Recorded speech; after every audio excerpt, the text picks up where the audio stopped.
안녕하세요. 크리스천 영상학교로 신목사입니다. 오늘은 미혹영은 당신의 생각 속에 꽈리를 들고 있다 라는 점을 한번 생각해 볼게요. 미혹영은 베일에 가려진 존재죠. 귀신이나 마귀, 사탄이라는 이름은 그나마 사람들의 귀에 익숙한 편이지만 미혹영은 성경을 잘 아는 사람들의 기억조차 흔적이 남아있지 않아요. 미혹영이라는 의미는 속이는 영이라는 뜻으로 속이는 것을 주무기로 하는 악한 영입니다.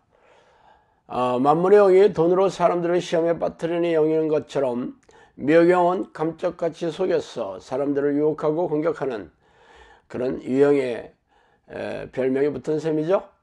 그러나 사기꾼을 분별하는 게 어렵듯이 미혹영을 분별하는 것은 그야말로 힘든 일입니다. 그러므로 당신이 미혹영에 대해 무지하다면 이미 미혹영의 희생물이 되었다고 해도 과언이 아니에요. 물론 제 말을 받아들이고 싶지 않겠지만 말이죠. 제 주장이 기존 교회에서 가르치는 것과 거리가 먼 것은 사실이에요. 현대교회에서는 3분짜리 영접기도를 마치고 주일 성수를 하면 천국의 자격은 당연하며 교회에서 요구하는 각종 희생적인 신앙행위를 열심히 하면 이 땅에서 복을 받아 하는 일마다 잘되고 부유하게도 할 수 있다고 가르치고 있죠. 그런데 어떻게 제가 이런 극단적인 주장을 하는 것을 받아들이겠어요. 그러나 중요한 것은 현대교회 가르침이나 대부분의 크리스천들의 생각이 아니라 성경에서 말하는 잣대가 무엇이냐는 것이죠. 왜냐하면 교회는 성경이 진리이신 하나님의 말씀이라고 가르치고 있기 때문이죠. 그러므로 현대교회가 가르치는 내용이 무엇이든지 간에 대다수의 교인들이 어떻게 생각하든지 간에 죄다 성경적인 근거로 제어할 것입니다. 물론 저도 성경적인 근거를 가지고 주장하고 있죠. 그러므로 과연 어떤 주장이 성경적이냐 하는 것은 각자가 분별해야 할 몫입니다. 분별하지 못한다면 교회 연륜이나 드높은 직분 그리고 그동안 희생적인 신앙행위를 얼마나 열심히 했고 받은 은혜와 기도응답도 무용지물이겠죠. 솔직히 말해 미혹영은 당신이 생각하는 것처럼 녹록치 않은 존재이기 때문입니다. 자, 모세가 애굽에서 이끌고 나온 이스라엘 백성들이 성인 남자만 60만 명이고 거의 200만 명에 가까운 숫자였습니다. 그들은 홍해가 갈라지곤 기적을 체험했고 날마다 하늘에서 내려오는 만나를 먹고 구름기둥과 불기둥으로 인도함을 받는 기적을 수도 없이 체험했습니다. 그러나 그들 중에 천국에 들어간 사람은 손가락이 꼽을 정도로 극소수입니다. 나머지는 지옥불에 던져졌죠. 그 이유는 미혹영에 속아서 불평, 불만과 원망을 자기 생각으로 받아들였기 때문이죠. 이스라엘의 초대왕 사울도 역시 이스라엘 백성 중에서 하나님이 가장 인정했던 인물이었습니다. 그러나 그런 왕이 되자 겸손을 버리고 미혹영의 소리를 듣고 교만해졌어 결국 새 아들과 함께 끔찍한 죽음을 당하고 지옥에 던져졌죠. 예수님이 특별하게 선택한 12제자 중에도 예외는 아닙니다. 수제자인 베드로와 가룟 유다는 미혹영의 공격에 속수무책으로 당했죠. 예수님을 따라다닌 사람들이 수만 명이었습니다. 그러나 예수님이 십자가에 돌아가시자 겨우 120여 명만이 남았죠.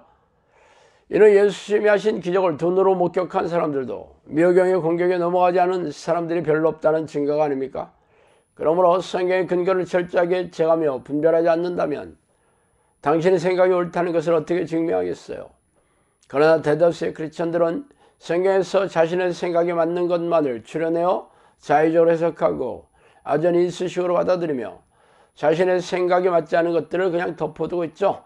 그리고 3분짜리 영접기도에 자신의 영혼의 운명을 걸고 있으니 기가 막힌 일입니다. 좁은 문으로 들어가기를 힘쓰라. 내가 너에게 이르노니 들어가기를 구하여도 못하는 자가 많으리라. 집주인이 일어나 문을 한번 닫은 후에 너희가 밖에 서서 문을 두드리며 주여 열어주소서 하면 그가 대답해 이르되 나는 너희가 어디에서 온 자인지 알지 못하노라 하리니 그때 너희가 말하되 우리는 주 앞에서 먹고 마셨으며 주는 또한 우리를 길거리에서 가르치셨나이다 하나 그가 너희에게 말하여 이르되 나는 너희가 어디에서 왔는지 알지 못하노라. 행악하는 모든 자들아 나를 떠나가라 하리라. 누가복음 13장 24절 27절이죠. 나더러 죄지하는 자마다 천국에 다 들어갈 것이 아니오 다만 하늘에 계신 내 아버지의 뜻대로 행하는 자라야 들어가리라. 그날에 많은 사람들이 나더러 이르되 주여 주여 우리가 주의 이름으로 선지자 노릇하며 주의 이름으로 귀신을 쫓아내며 주의 이름으로 많은 권능을 행하지 아니하였나이까 하리니 그때 내가 그들에게 밝히 말하되 내가 너희를 도무지 알지 못하니 불법을 행하는 자들아 내게서 떠나가라 하리라. 마태복음 7장 21절에서 23절 말씀이죠.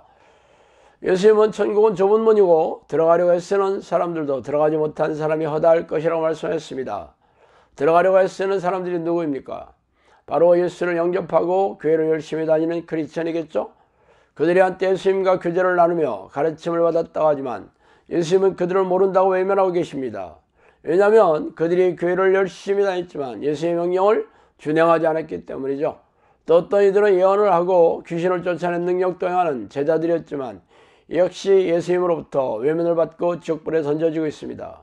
그 이유도 입으로는 주의 자녀라고 외쳤지만 하나님의 뜻에 순종하지 않았기 때문이죠. 또 여기 있다 저기 있다고도 못하리니 하나님의 나라는 너희 안에 있느니라. 누가복음 17장 21절이죠. 하나님의 나라는 말에 있지 아니하고 오직 능력이 있음이라. 고린도전서 4장 20절입니다. 그러나 내가 하나님의 성령을 힘입어 귀신을 쫓아내는 것이면 하나님의 나라가 이미 너에게 임하였느니라. 마태복음 12장 28절입니다. 하나님의 나라는 먹는 것과 마시는 것이 아니 오직 성령 안에 있는 의와 평강과 희락이니라. 로마서 14장 17절이죠. 자, 하나님의 나라인 천국은 이 땅에서 희생적인 신앙일을 하며 인내하고 고생하던 자들이 죽어 이 땅을 떠나면 상으로 얻어지는 게 아니라 이미 이 땅에서 자신 안에 성령이 들어오셔서 다스리고 통치하시는 그런 하나님의 나라를 경험하는 사람입니다. 그래서 기적과적으로 귀신을 쫓아내며 고질병을 고치는 성령의 능력을 드러내는 사람이죠. 그래서 기쁨과 평안이 넘쳐나는 삶을 사는 사람이에요. 예수님이 그렇게 콕 집어서 말씀하셨잖아요. 그래서 제가 그런 성령의 능력이 없는 사람은 어떻게 천국에 들어가느냐고 한 것이 극단적인 주장일까요? 예수님이 말씀하시면 진리고 제가 예수의 말씀을 인용하면 이단의 괴수입니까? 그러므로 자신에게 성령의 증거나 변화, 능력과 열매가 있는지 분별하세요. 예수님께서는 천지가 사라질지라도 자신의 한 말씀이 결코 사라지지 않을 거라고 선포하셨기 때문입니다. 자, 오늘 여기까지 하겠습니다. 감사합니다.